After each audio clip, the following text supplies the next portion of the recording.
राजाधिराज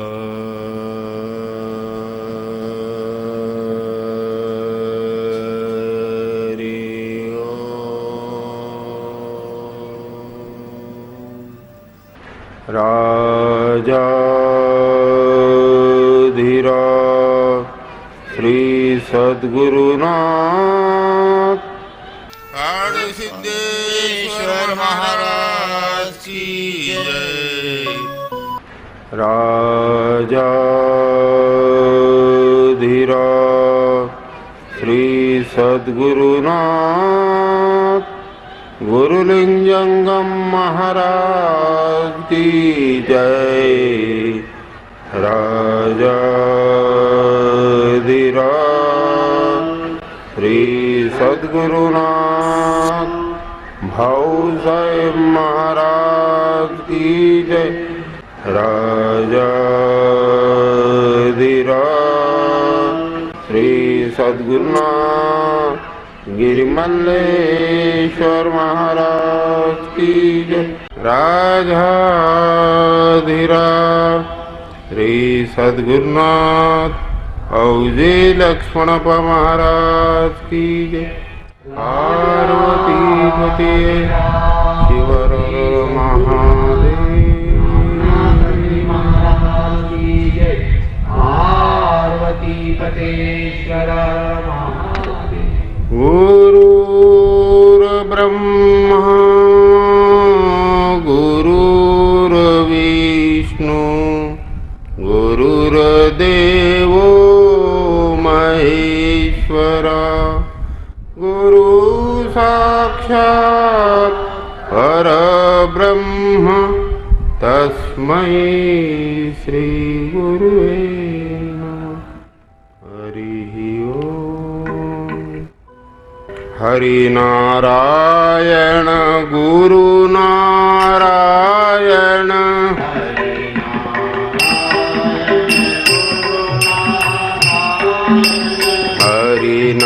हरिनारायण गुरुनारायण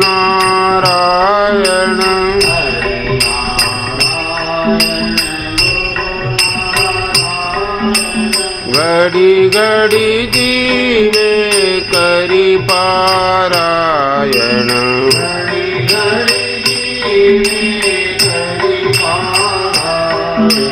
घड़ी घड़ी जीवे करी पारायण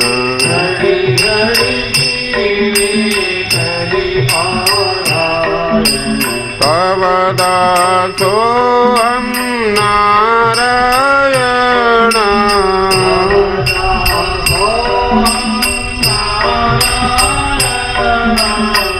कवदासो हम नारायण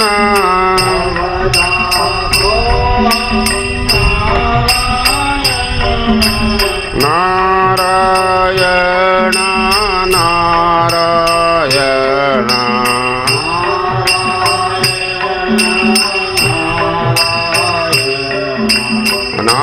नारायण नारायण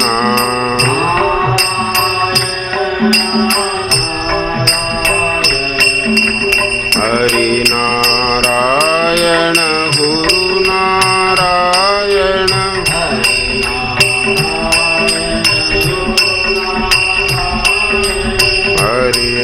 हरिनारायण गुरुनारायण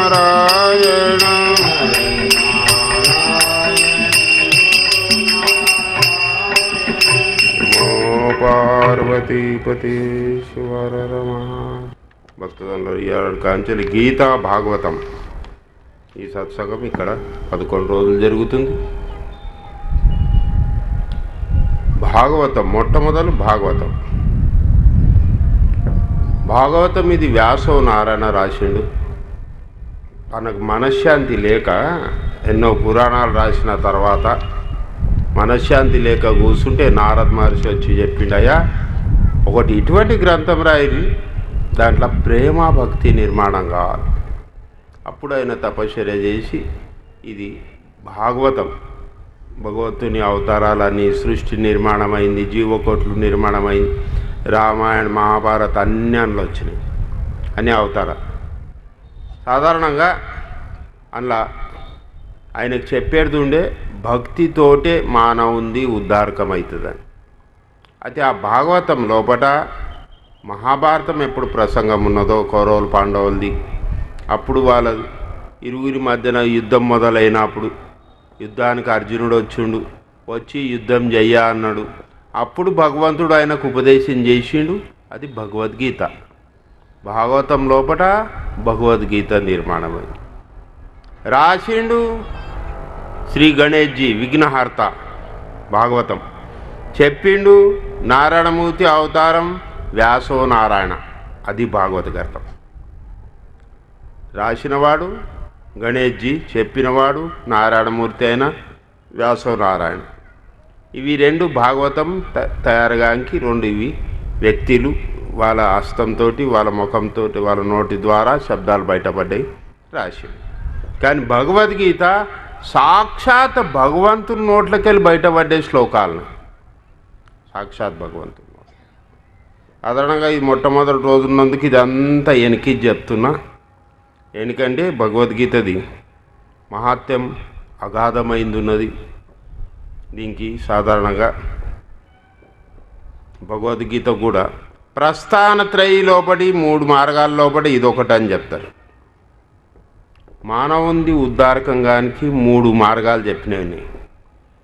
అట్లా మొట్టమొదల ఉపనిషత్, దానికి వైదిక మార్గం అంటారు. ఉపనిషత్ అయిన తర్వాత రెండోది వస్తుంది బ్రహ్మసూత్రం, దానికి దార్శనిక మార్గం అంటారు. దాని తర్వాత వస్తుంది భగవద్గీత, దీనికి స్మార్త మార్గం అంటారు. ఒకటి ఉపనిషద్ది వైదిక మార్గ, బ్రహ్మసూత్రాలు దార్శనిక మార్గ, భగవద్గీత స్మార్త మార్గం అని చెప్తారు. ఉపనిషత్ లోపల మంత్రాలు చాలా ఉన్నాయి. బ్రహ్మసూత్రాల లోపల సూత్రాలున్నాయి అన్నీ. సాధారణంగా భగవద్గీత లోపల శ్లోకాలను సరిగ్గా లక్ష్యాలు పెట్టుకొని ఏదానికి ఏమంటారు. మళ్ళొకసారి దింపి చెప్తున్నా. ఉపనిషత్ లోపల మంత్రాలని, బ్రహ్మసూత్రం లోపల సూత్రాలని, భగవద్గీత లోపల శ్లోకాలని. కానీ శ్లోకాలున్న భగవంతుని నోట్లకెళ్ళి బయటపడ్డందుకు అవి మంత్రాలైనాయి. దాంట్లో గహనార్థం దాగినందుకు అవి సూత్రాలు కూడా అయినాయి. రెండవది ఉపనిషం చదవాలంటే ఒక అధికారం ప్రాప్తం కావాలి. వివేకం, వైరాగ్యం ఇవన్నీ అయిన వ్యక్తికే ఉపనిషదం సరిగ్గా జీర్ణమవుతుంది. రెండవది బ్రహ్మసూత్రాలు చదవాలంటే విద్వత్త కావాలి, చాలా విద్వానుడు కావాలి. కానీ భగవద్గీత చదవడానికి ఇవేం అవసరం లేదు, ఎవరు కూడా చదవచ్చు. సాధారణంగా ఇదొకటి అలౌకిక గ్రంథం ఉన్నది. రెండవది భగవద్గీత లోపట ఆ దేశము, వేషము, సాంప్రదాయ, సముదాయం, వర్ణాలు, ఆశ్రమాలు ఎవరున్నా కానీ దీంట్లోకి లాభాలు తీసుకోవచ్చు. ఎందుకంటే భగవద్గీతలో ఏ సాంప్రదాయది నింద చేయలే, ఏ సాంప్రదాయది స్తుతి కూడా చేయలే, రెండు చేయలే. ఇలా వాస్తవిక తత్వజ్ఞానం ఏమున్నదో అదే చెప్పింది ఉన్నది. మరి వాస్తవిక తత్వజ్ఞానం ఏమంటే పరమాత్ముడు. ప్రతి మానవుడు ఇక్కడ జన్మం ఎత్తిండంటే పరమాత్మకి ప్రాప్తం చేసుకుంటూనే జన్మం ఎత్తింది సార్థకమవుతుంది. మోపు గడిస్తాం పోతే అప్పుడు గడియవద్దు, ఇట్లా ఏడా శాస్త్రంలో చెప్పింది లేదు. ప్రపంచంలో కూడా ధనం సంపాదించుర్రి, ప్రపంచం మంచికి చేయరి, కానీ పరమాత్మకి మరవకుండ్రి అన్నారు. మేమేం చేస్తున్నాం, ధనం వెనకబడి పూర్తిగా పరమాత్మకి మర్చిపోతున్నాం. చివరికి చేతికి ఏం అందుతా అంటే నిరాశ, దుఃఖము, అశాంతి. ఇప్పుడు అనిపించదు మాకు, ఒక సమయం ఇట్లా వస్తుంది, అప్పుడు ఏడుస్తాం. ఇంత బలగం ఉన్నది, ఇన్ని బిల్డింగ్లు ఉన్నాయి, ఇంత బంగారం ఉన్నాయి, ఇన్ని పైసలు ఉన్నాయి, ఏం చేయాలంట. ఇప్పుడు మాత లేవు అనుకోని మాకు లేనందుకు అనిపిస్తుంది. ఏమన్నా కానీ మాత పైసలు ఉంటే బాగుండే, ధనం ఉండే బాగుండే మాకు అనిపిస్తుంది. కానీ చివరి దాని సారం మేము చూస్తామంటే చివరికి ఎన్ల సమాధానం లేదు. ఇక్కడ మా సోయిలు అయితే ధనంతో, సమాధాన శాంతి కాదు. ఇది భేదం ఉన్నది. సమాధాన శాంతి ఏ కుచ్ ఔరే, ఇది వేరే ఉన్నది. ఇప్పుడు వ్యవహార దృష్టిలో చూస్తామంటే మేము వేరే. సాధారణంగా ఇక్కడ మేము సుఖమేమో అంటున్నాము, అది నిజమైన సుఖం కాదు. దానికి సుఖాత్మక వేదనకు సుఖం అంటున్నాం. వేదన అంటే దుఃఖం. ఆ దుఃఖం జర శాంతమైందంటే సుఖం అని అంటున్నాం. సుఖాత్మక వేదనకు సుఖం అంటున్నాం, దుఃఖాత్మక వేదనకు దుఃఖం అంటున్నాం. కానీ వేదన ఇది ఉండే తీరుతుంది. ఇప్పుడు మాకేమన్నా మిడుసులు పట్టుకునే, ఈపులు పట్టుకునే, మోకాలు పట్టుకునే వేదన, ఆ దుఃఖం దుఃఖం దుఃఖం. అది గిట్ట తుట్టే సుఖం అనిపిస్తుంది. కానీ నిజంగా సుఖం కాదు, అది ఎప్పటిలాగానే అయింది. దాంట్లో వేరే అది తెచ్చి ఇయ్యలే. మాకు కడుపు నొస్తుంది, గోళ వేసుకున్నాం, కడుపు నొప్పి తుట్టి అయితే మాకు సుఖం అనిపిస్తుంది. నిజంగా కాదు అట్లా. ఇవి చాలా సూక్ష్మ విషయాలనే మాకు చెప్పని అర్థం కావు. అయితే ఇటువంటి ఏమున్నాయో సులభంగా భగవంతుడు ఇలా శ్లోక రూపంగా చెప్పిండు. ప్రతి జీవికి ఉద్ధారకం కావాలని. ఏ కులం, ఏ జాతి, ఏ సాంప్రదాయం ఉన్నా పర్వాలే. ప్రతివారు జన్మమెత్తి మానవుడు అంటే తప్పకుండా దీనిలోకి వెళ్ళి వాళ్ళకు మార్గం చిక్కుతుందని. ఎందుకంటే ఇది ఎంతెంత చదువుతారో అంతంత కొత్త కొత్త భావాలు ఇళ్ళకి వెళ్ళి నిర్మాణం అవుతూ ఉంటాయి. చదివే ప్రయత్నం చేయాలి. తోడం నేను చదువుకుంటూ పోతామంటే ఇది దీని లోతు ఇది వారి దగ్గర ఏ సంతులకు, ఏ మహాత్ములకు, ఏ విద్వానులకు, శాస్త్రకారులకు చిక్కలే. భగవద్గీత 700 శ్లోకాలని ఎన్నో మందిలు పాటు చేసిరు, అర్థం చూసిరు, అది చూసిరు, ఇది చూసిరు, తళంకు పోయిరు దీని రహస్యమేమని. ఎవరికి అంత అంటలే. వాళ్ళు చెవటం పరమాత్మ లోపల కలిసిపోయారు. వాళ్ళు మళ్ళా మీదికి వచ్చి చెప్పంగా మిగిలలే. ఇది ఇటువంటి గ్రంథం. ఇది ఒక్కటే గ్రంథం ఇటువంటిది ఉన్న ప్రపంచంలో. దీనిది పుట్టినదినం సాధన చేస్తాం మనం. భగవద్గీతది, ఖురాన్ది జయం, బైబిల్ది జయం, వేరే ఏ గ్రంథాల జయం. కానీ భగవద్గీతది జన్మోత్సవం చేస్తాము. ప్రపంచంలో ఇది ఒక్కటే ఇటువంటి గ్రంథం ఉంది. ఇటువంటి విలువైన గ్రంథం ఉండి మా లోపల ఉండి మా దగ్గర ఉండి మేము చదవము. ఎందుకంటే మాకు మార్గదర్శనం అవుతలేదు. పొద్దుగా లేచిన కాంచెలు పొద్దుకి పండుకునే దగ్గర మేము ధనం వెనక పడ్డాం, సుఖాలు వెనక పడ్డాం. దాంట్లోనే సమయం అంతా పోతుంది. మేమంటున్నాం నాకు టైం చిక్కది. ఇదంతా మనసుది ఒక ఆట. మనసు మాకు మోసం చేస్తూ ఉంటుంది. ఏమైనా కారణాలు చెప్తుంటుంది అది ఇటువంటి కారణాలు ఉంటాయి. పారమార్థం కాంచెలు దూరం చేసేటివి ఉంటాయి. ఇదంతా మనసుది ఆట ఉన్నది, ఆట. సాధారణంగా మీరు ధ్యానం చేస్తున్నారు అనుకోరు, పొద్దుగాల 4కి లేస్తే అది మళ్ళా అంటే జర పండుకో, ఒక గంట అయినాక లేచాం, కళ్ళు తెరిసేలకి 7 అవుతుంది. అది మోసం చేస్తాం మాకు ఎప్పటికీ. మాకు బయట లెవెల్ మోసం చేయరు, మా మనసే మాకు మోసం చేస్తూ ఉంటుంది ఎప్పటికీ. దానికెళ్ళి పారమార్థ అంటే మొట్టమొదటి బాధ ఇవ్వగలుగుతా అంటే మనసుకు, శరీరానికి కాదు. ఈ మనసే ఆట ఆడుతుంటుంది. పోంది ఏం కథకు పోయినది, ఇక లగ్గాలనే, చుట్టాలకు కలవాలి, ఇది కలవాలి, ఏం టీవీలో సినిమా ఉన్నది, కథ ఎప్పటికి ఉంటుంది కదా. టీవీలో సినిమా ఎప్పుడు, రోజు టీవీ చూసి చూసి చూసి మా కళ్ళు లొట్టబడుతున్నాయి కానీ యాస్ట రాదు. కానీ అదే పరమార్థ సత్సంగం వినాలంటే మనసు ఒప్పుకోదు, అజిబాత్ ఒప్పుకోదు. అందుకోసం పరమార్థ శరీరం చుట్టుముట్టు కాదు, మనసు చుట్టుముట్టున్నది.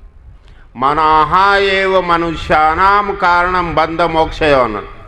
మనసే బంధనానికి కారణం ఉన్నది, మనసే మోక్షానికి కూడా కారణం ఉన్నది. చూడు, ఒక శబ్దం వస్తుంది ఎప్పటికి మనం వింటాం, అంతర్ముఖవా అంతర్ముఖవా అంటారు. చూడు, పారమార్థ లోపల ఎట్లున్నది. అందరం చదువుతాం, గ్రంథాలు పారాయణ చేస్తాం, నుస శ్లోకాలు చదువుతాం, అర్థం కూడా తెలియదు. రెండవది, అర్థం తెలిసిందనుకోరు, మతితార్థం తెలియదు. మతితార్థం తెలిసిందనుకోరు, భావార్థం తెలియదు. చాలామందిలో అర్థం కాడనే ఖుషి అవుతారు. ఏం చెప్పిండు ఏం చెప్పిండు ఏం చెప్పిండు ఏం చెప్పిండు. ఇది పారమార్థ లోపట అతి రహస్యమైన విషయం. ఇది చెప్తోళ్ళు మాలాగా 1000 మందిలు పడ్డరు. మేము ఎక్కడంటారు వాళ్ళ ముంగట, వాళ్ళు సీనియర్ను. టీవీ ఛానల్ చేసారుగా 50 మంది ముఖాలు కనిపిస్తున్నాయి. ఇప్పుడు నిజమైన మహాత్ముడు ఇవ్వలేము. శబ్దార్థం చెప్తున్నారు అందరు, మతితార్థం కూడా చెప్తలేరు, భావార్థం అయితే చెప్తలేరు. చూడురి మాకు చెప్పని అర్థం కావు, ఎటువంటిది మీకు చెప్తా. దృష్టాంతం మీదకెళ్ళి కొన్ని తెలుస్తాయి. పెద్ద మనిషి తాత కూర్చున్నాడు అనుకోని, పేపర్ చదవంగా రాదు, మనమంగా పిలుస్తాడు. మనోడా ఇక్కడ రా, వాడు పాచి సావి ఉంటాడు, జర పేపర్ చదువు, హెడింగ్ హెడింగ్. వాడు పేపర్ తీసుకొని చదువుతాడు. अमेरिकेचे अध्यक्ष, भारताचे अध्यक्षाशी भेटले, ते शांतीचा करार झाला. వానికి ఏం తెలియదు. ఇది శబ్దమే. దీని అర్థం తాతకు తెలుస్తుందా? అమెరికా అధ్యక్ష ఒబామా, భారత అధ్యక్ష మన్మోహన్ సింగ్, ఈయనకు నుస్సా అర్థం తెలిసింది. ఇంకా అంత డీటెయిల్ చదివితే తోడం మతితార్థం తెలుస్తుంది. భావార్థం అయితే ఏమీ తెలియదు. భావార్థం ఆ రాజకారణ ఆడతోళ్ళకే తెలుస్తుంది. మాకు అలా ప్రవేశ కూడా లేదు. పిలిగాడు చదువుతాడు, శబ్దాలు అర్థమవుతుంది తాతకు. అది ఇంకా చిన్నగా ఏం రాసిందో మాహితి చదివితే మతితార్థం అవుతుంది. కానీ అస్సలు రాజకారణం ఏమున్నదో అది వాళ్ళకెరక. భగవద్గీత లోపల ఇక్కడ పారమార్థలో ఇట్లే ఉన్నది. చాలామంది హెడింగ్ చదువుతూ ఉన్నారు, హెడింగ్ చదువుతారు బరుకున్నారు. అర్థం చెప్తారు ఉన్నారు, మతితార్థం చెప్తారు, లేకుంటే భావార్థం చెప్తారు. లక్షల ఒక్కరు దిక్కగల, లక్షల ఒక్కరు. మాకు ఇవన్నీ ఎరకలేవు. ఎవరో వచ్చారు కథ చెప్తున్నారు అంటే వింటుంటాం. ఆయన ఎవరో, ఆయన నడక, ఆయన మాట, ఆయన విచారం ఎటువంటిదో ఎరకలేదు. అసలు ఆయనకు అధికారం ఉన్నదా లేదా ఎరకలేదు. ముస్త విద్వత్త చూస్తున్నాము, శబ్దపేక్ది బుద్ధి అది ఇల్లాయి చూస్తున్నాము, బస్ ఆడికే మేము ఖుషి అవుతున్నాం. అట్లా కాదు. ఇది పారమార్థ ఇటువంటిది ఉన్నది. మీకు ఏమన్నా అనుభూతి ఇచ్చిపోతుంది. ఏమన్నా కమీత్ కమి తక్క స్వప్నావస్థలన్నా మీకు అనుభూతి ఇస్తుంది. తక్క అంటున్నా మీకు, అందరికంటే కింది దర్జాది. అయితే ఇటువంటి భగవద్గీత లోపట ఇవన్నీ భావాలు ఏమున్నాయో మానవునికి ఉద్ధారకంగానికి చూడురు. భావాలు కంటికి కనిపించేవి. ఇటువంటి 48 భావాలనే మా లోపట 48 శబ్దాలు అవే ఉంటాయి. కానీ భావపరక అంటే ఆ శబ్ద అదే ఉన్నా అని భావం ఇంకో తీరు అవుతుంది. మా కొడుకు పేరు రాజా ఉన్నది అనుకోరు, తల్లి ఎట్లా పిలుస్తుంది? తేనె అంటించినలాగా రాజా బేటా భావం ఎట్లున్నది. మా చేదారాలతో లొల్లేంది అనుకోరు, వాళ్ళు ఎట్లా అంటారు? ఆ రాజాడు శబ్దం అదే, భావం ఫరకైంది ఉంటుంది. ఇట్లా మా లోపల 48 భావాలని. ఈ భావన దగ్గర మేము పోము.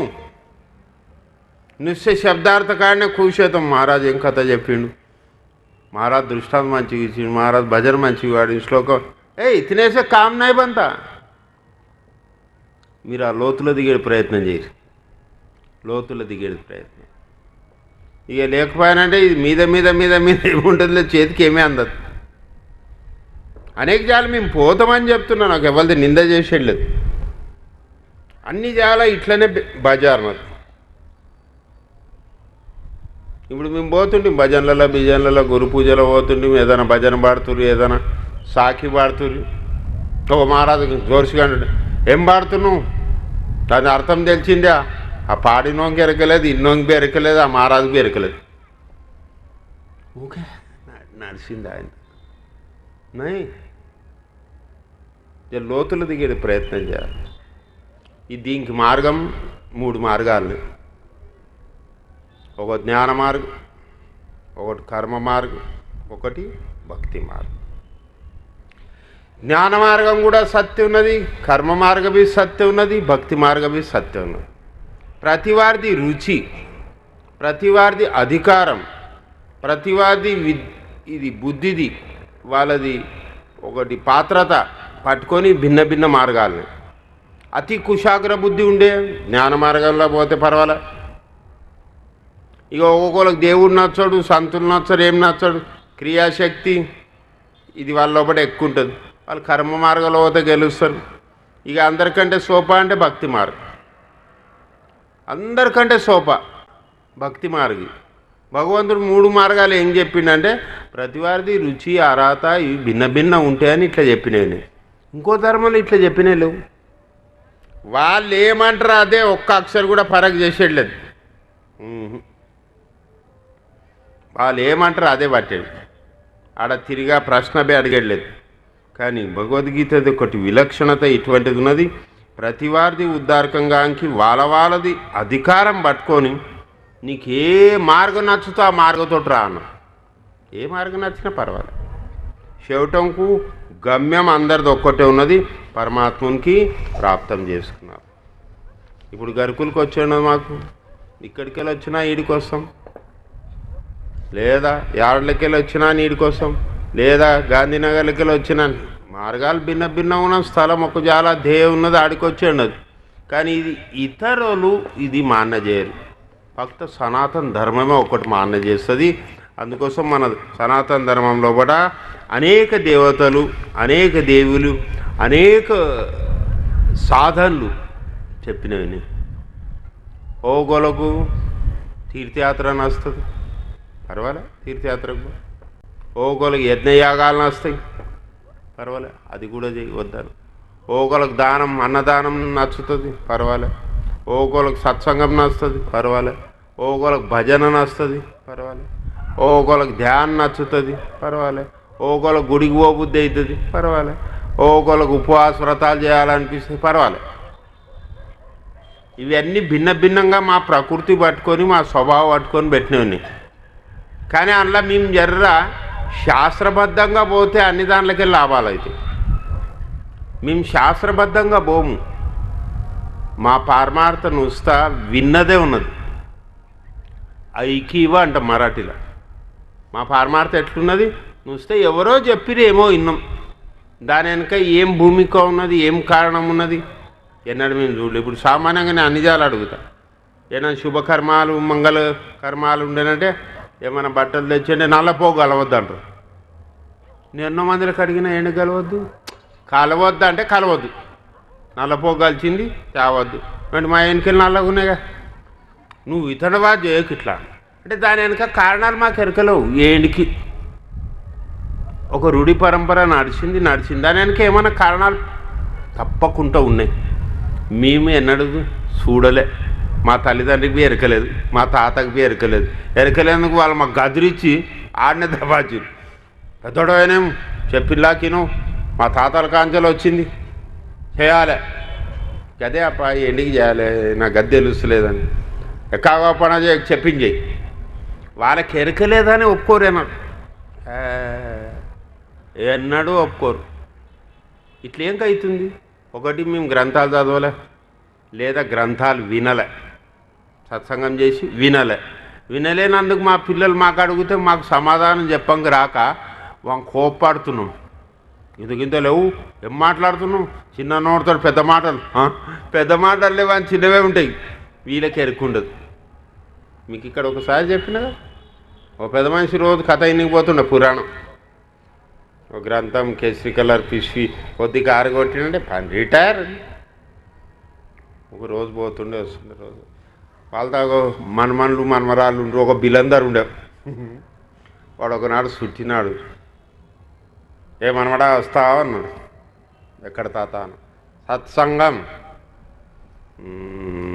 సత్సంగం అంటే ఏమన్నాడు? సత్సంగం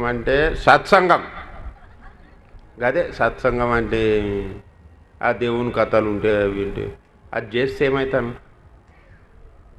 ఈ పెద్ద మనిషికి అడిగిన మనమడు, సత్సంగం చేస్తే ఏమవుతా అంటే అది నీకు తెలియదు అన్నాడు. గదే నాకు తెలుస్తలేదు తాత, నీకు అడుగుతున్నా అన్నాడు. ఈ తాతకు పెరగలేదు. మా పరిస్థితి చెప్తున్నా, ఇట్లున్న మా పరిస్థితి. ఎందుకంటే మాకే పూర్తిగా దాన్ని జ్ఞానం లేనందుకు ఒక సామాన్య మనమనికే సమాధానం చేయం, లోకానికి ఏం చేస్తాం? ఎక్కతకంటే ఏం మాట్లాడుతున్నావు, గింత లేవు, పెద్ద పెద్ద మాటలు మాట్లాడుతున్నావు, ఏమో అంటాము, వంక ఆడనే దబాస్తున్నాం. ఇవన్నీ మాది మనసులో పడే సందేహాలనో ఏ శంకల్లో భగవద్గీతలు అన్నీ వెళ్తాయి. అన్ని విషయాలు తీసుకున్నాను, అన్ని యోగులు తీసుకున్నాడు. కర్మయోగ్ యోగ ఏం కన్నాడంటే కర్మకు కర్మయోగ్, భక్తికి భక్తి యోగ్, జ్ఞానకు జ్ఞానయోగ్. యోగ ఏం కన్నాడంటే యోగం అంటే రామ్దేవ్ బాబాదే యోగాభ్యాస కాదు, మాకు నెత్తిలో అదే వస్తుంది. తలకాయ కిందికి చేసి కాలు మీదికి చేయి, యోగాసనం చేయి, ఇంతనే కాదు దీని అర్థం. యోగం దీని అర్థం భగవంతునితో వియోగం అయ్యేట్లే, దాని పేరు యోగం. అంటే భగవంతునితో కలిసిపోయేది.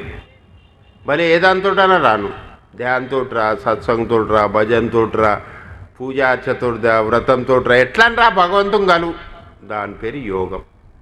మాకు యోగం అంటే యోగాభ్యాస ధ్యానం వస్తుంది, ఇంకొకటి తెలియదు చెప్పను. ఎట్లన్నా ఉండు. అయితే మేమున్నాం ప్రపంచంలో. ఈ ప్రపంచంలో కూడా మా పరిస్థితి ఎట్లుందంటే మా లోపల ఏం జీవాత్మ ఉన్నదో, ఈ జీవాత్మ లోపల 2 లక్షణాలు. ఒకటి ప్రకృతి తత్వం, ఒకటి పురుష తత్వం. ప్రకృతి తత్వది శరీరం, ఇది ప్రాపంచిక వస్తువులే అడుగుతుంది. ఇంకొకటి పరమాత్ముంది చేతనాశక్తి ఉన్నది, అది పురుషతత్వం, అది పరమాత్మనికి అడుగుతుంది.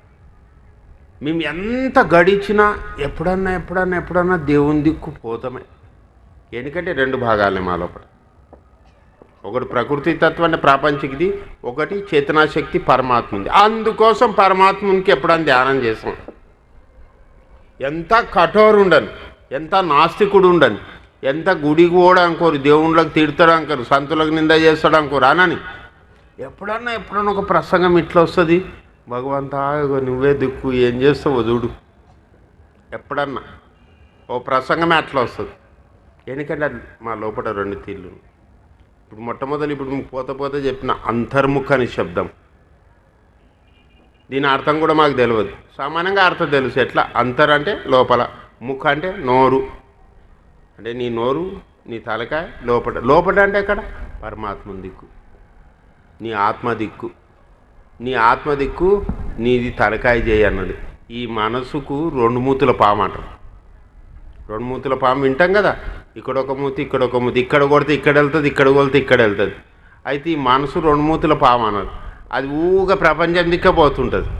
దానికి అప్పుడు అక్కడ ఏమన్నా కొడితే పరమాత్మ దిక్కు వస్తాం. మళ్ళా అంతర్ముఖవా వాళ్ళు అనే దాని లోపల భావార్థం ఇది ఉన్నది. నీ అంతరంగం లోపల ఉన్న భగవంతుని దిక్కు జర తిరిగి లోపలికి దిగు జర. మరి మాకు దిగేది దొరకలేదు, లోపలికి పోయేది దొరకలేదు, దర్శనం తీసుకునేది దొరకలేదు. అందుకోసం గురువుది మార్గదర్శనం కావాలి. గురువుని కావాలంటే అంతర్ముఖగానికి నీకైనా మార్గం చూపిస్తాడు, మార్గదర్శనం చేస్తాడు, సాధన లేకుంటే అభ్యాసం చెప్తాడు. అప్పుడు నీకు ఆ పరమాత్ముంది దర్శనం కావాలి, అవుతుంది. అందుకోసం గురువు కావాలి. మాకు ఇవన్నీ మనసు ఒప్పుకోదు. ఎక్కడ గురువు, ఏం గురువు అంటారు. అక్కడిక్కడ మేము ప్రాపంచిక విషయాల లోపలనే ములిగినందుకు వాళ్ళకి అంటారు, నేను వస్తా, పైసలు దిగుతాయా, నేను వస్తా, ఈ వ్యాధి పోతుందా, నేను వస్తా, నా కొడుకు పుడతాడా, నేను వస్తా, బిల్డింగ్ కడతానా, అన్నీ ప్రాపంచిక ఉండని. జర పారమార్థిక లోపల పరమాత్ముంది కూడా మాహితి తీసుకో. గది నీకు ఎవరి దగ్గర ఉద్ధారకం చేసేది, నీకు సహాయం చేస్తుంది. ప్రాపంచికలో ఎంత సంపాదించినా పర్వాలే, ప్రపంచం లోపల ధనం ఎక్కువ ఉండనంటే విలువ ఎక్కువ ఉన్నది. పారమార్థం లోపల ఎంత అంతర్ముఖ అవుతామో అంత విలువ ఎక్కువ. ఏకాంత్ నీవంత ధ్యానం చేయి, ఊరు జంజారు చింత చేయకు. మాకు ఊరిది ఫికిరెక్క,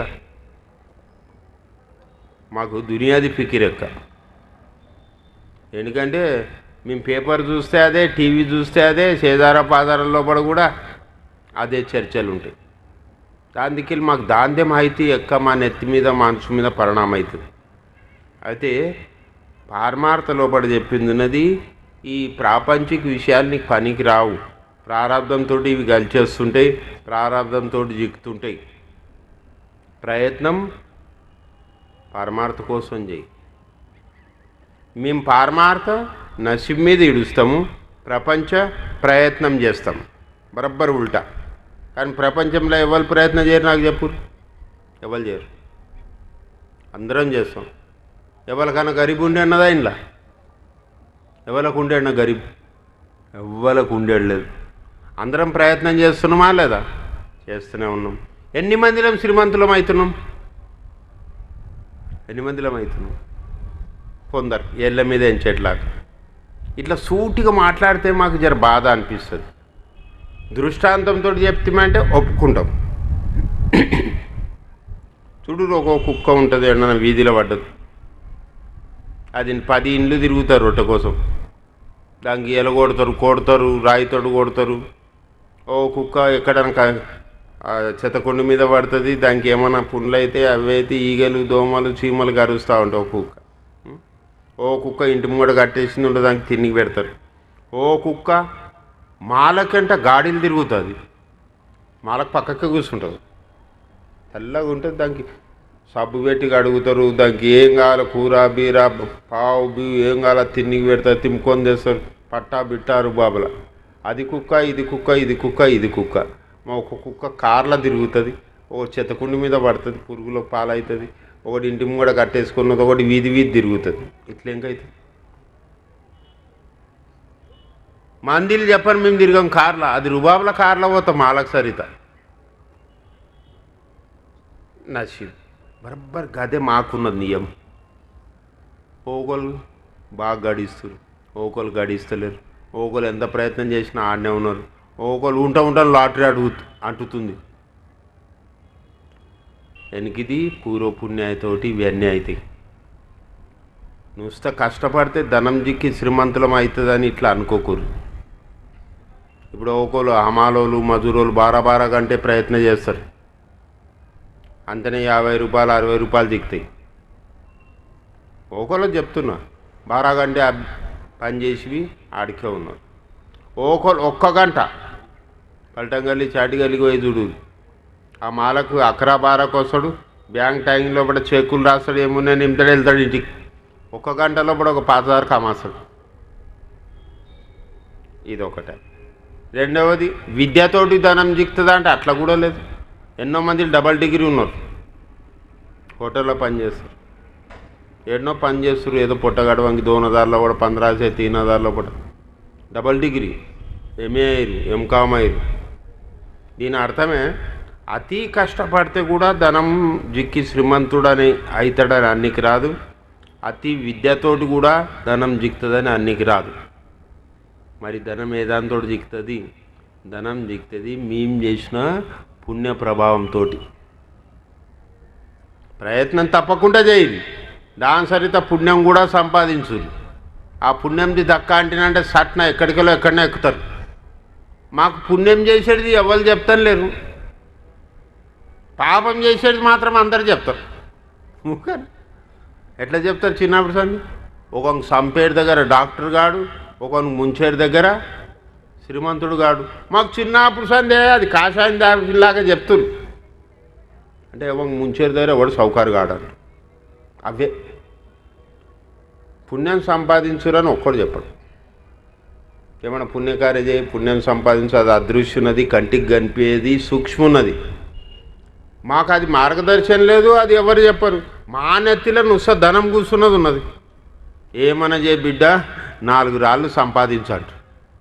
ఏమన్నా చేయి, దొంగతనమన్నా చేయి, మోసమన్నా చేయి, జుగారనాడు, మట్కాడు, ఏమన్నా చేయి, 4 రాళ్ళు సంపాదించు.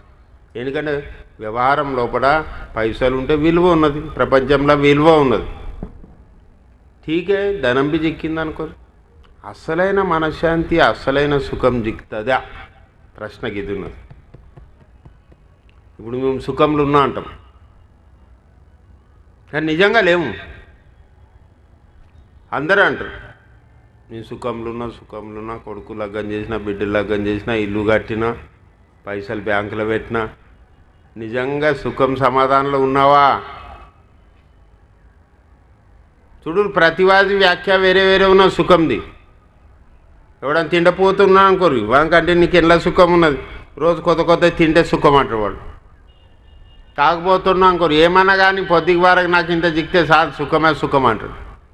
లోభీ వ్యక్తి ఉన్నాడు అనుకోరు రోజు ఇన్ని జిక్తే సుఖం అంటాడు పైసలు.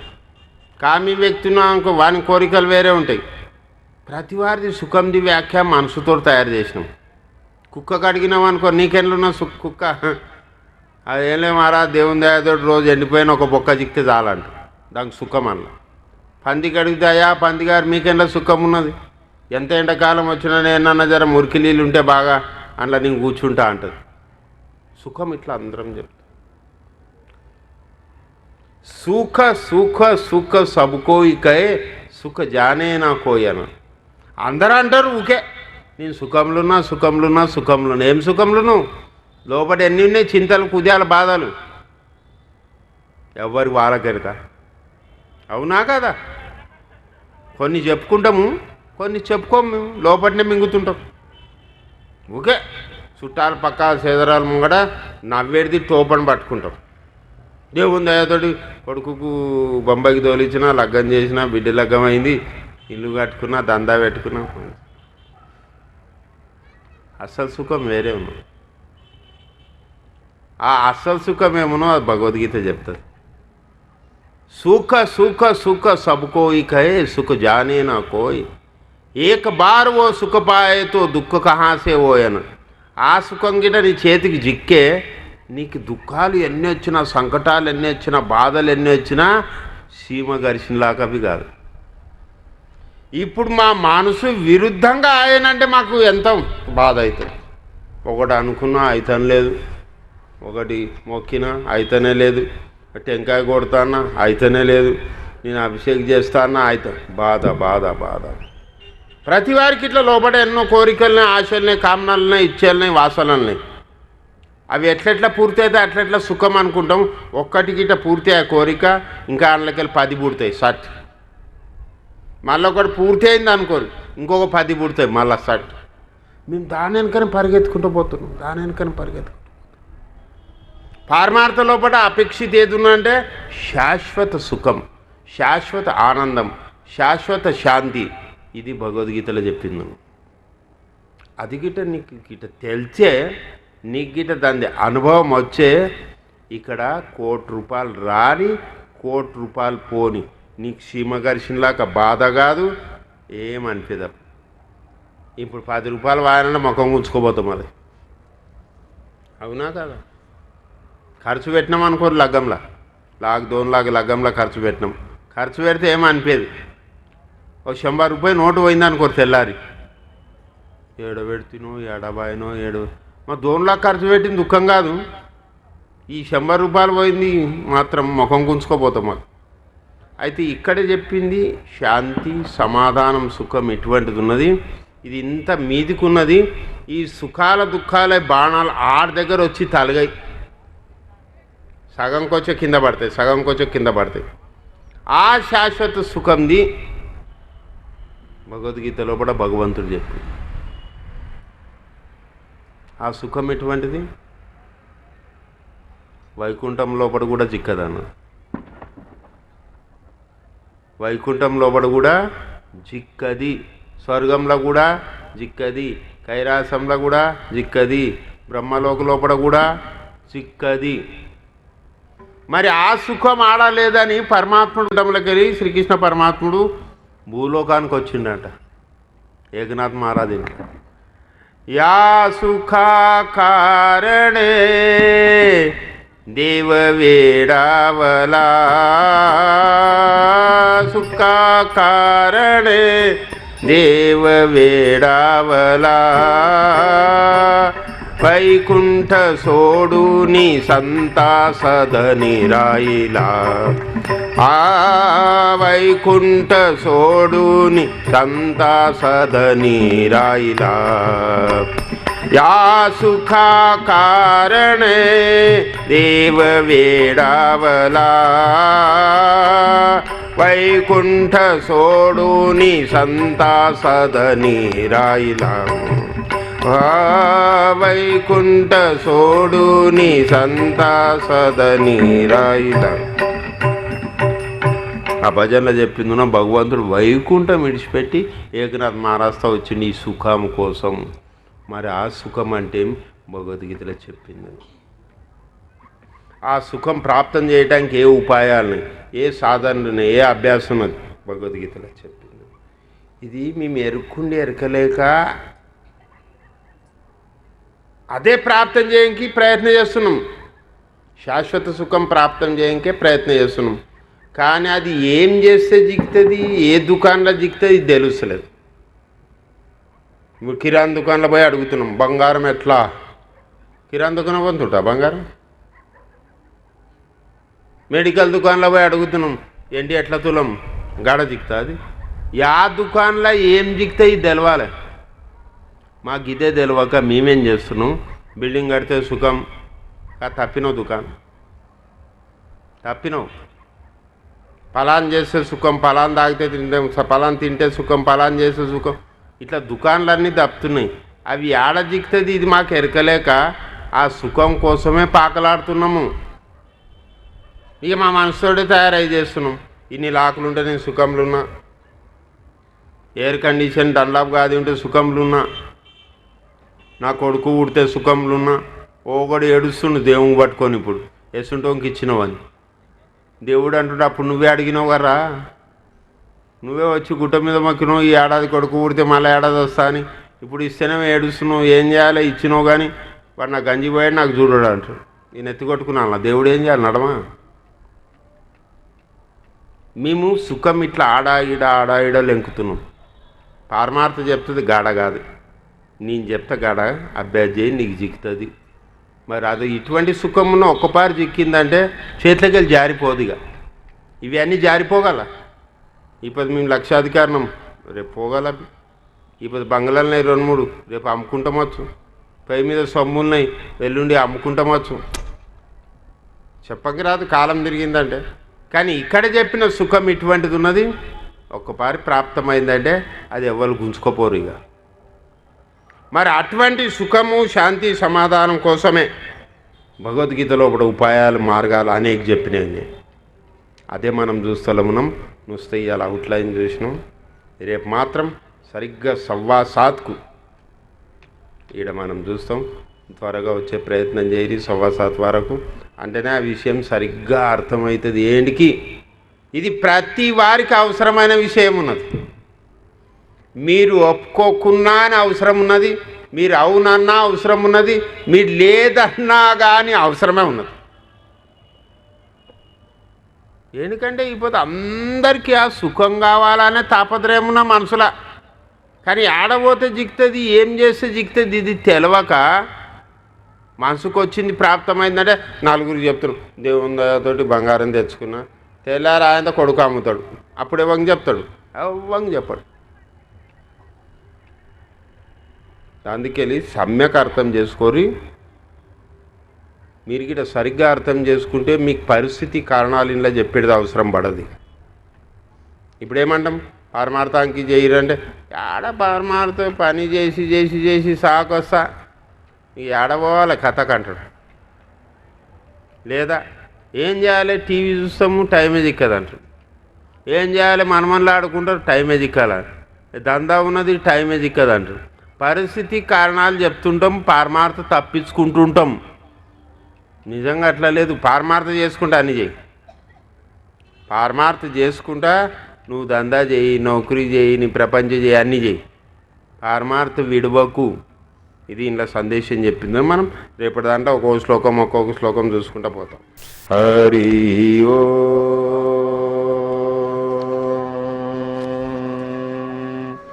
శంభో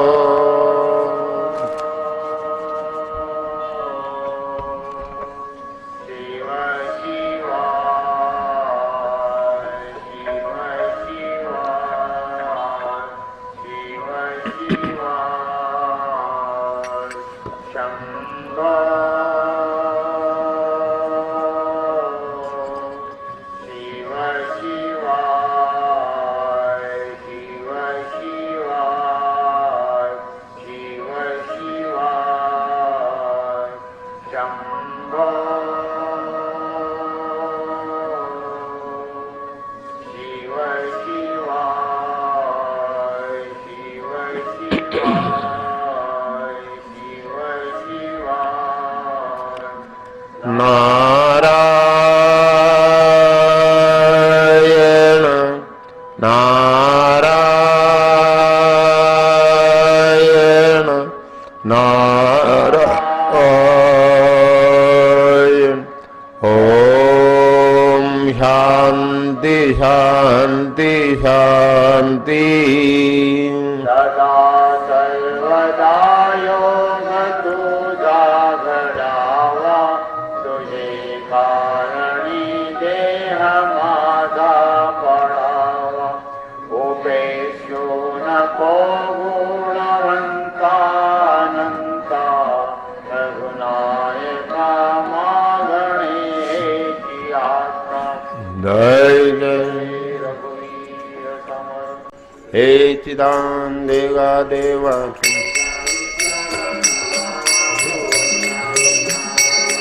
हे स्मृती सर्व जोडी नलगे मुक्ती धन संपादा संत संग देई सत कामण गर्भवासी सुखे युगे 28 विटवरी वामांगे रुक्माई दिशदिवे शोभा पुंडलिकाच्या भेटी परब्रह्मालेगा चरणी वाये भीमा उत्तरी जगा जय देव जय पांडुरंगा रुक्माई वल्लभ राईच्या वल्लभ पावे जीवलगा जय देव ज्योती माळा करदेवी कटी आधी पीतांबर कस्तुरलाटी देव सुरवर निधी बेटी करडन मंद पुढे उभे राहती जय देव जय पांडुरंगा रुक्माई वल्लभ राईच्या वल्लभ पावे जीवलगा जय देव आषाढ कार्तिक भक्त जनेती चंद्रोभाग्य मध्ये स्नान जे करती दर्शन येळा मात्र कैवल्य मुक्ती ऐकाची नामदेव भक्ती ओवाळी जय देव जय पांडुरंगा रुक्माई वल्लभ राईच्या वल्लभ पावे जीवलगा जय देव कैदा नमन कांता स्वामी समर्थ महाकाळ ब्रह्मादिकंता तू जय कृपावंता जय देव जय कर्मकर आरती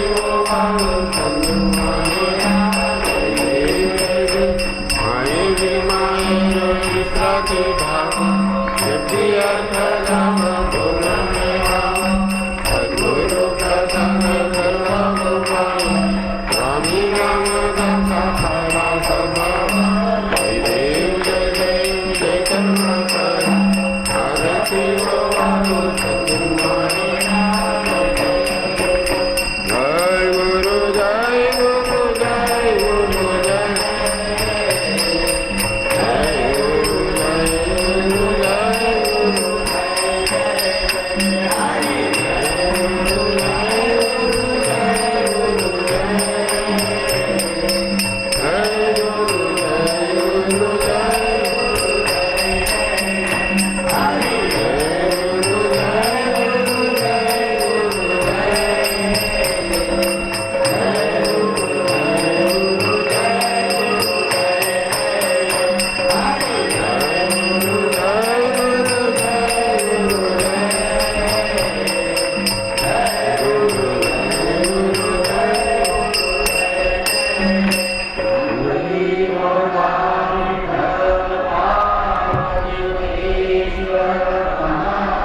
राजा श्री सद्गुरु काल सिद्धेश्वर महाराज की जय। राजा श्री सद्गुरु गुरुलिंगम महाराज की जय। राजा श्री सद्गुरु भाऊसाई महाराज की जय। राजा श्री सद्गुरु निर्मलेश्वर महाराज की जय। राजा श्री सद्गुरुनाथ और वीर लक्ष्मण महाराज की जय।